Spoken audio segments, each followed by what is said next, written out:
আহা, কত সুন্দর বৃষ্টি হচ্ছে। অপরূপ সৌন্দর্যের লীলাভূমি আমাদের বাংলাদেশ, সবুজের সমারোহে ভরা। আপনারা দেখতে পাচ্ছেন কত সুন্দর লাগতেছে।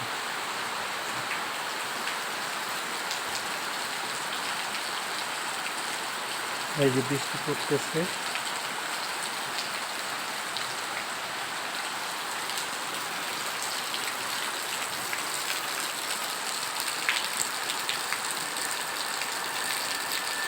আমার কাছে মনে হচ্ছে যেন গাছগুলো গোসল করতেছে।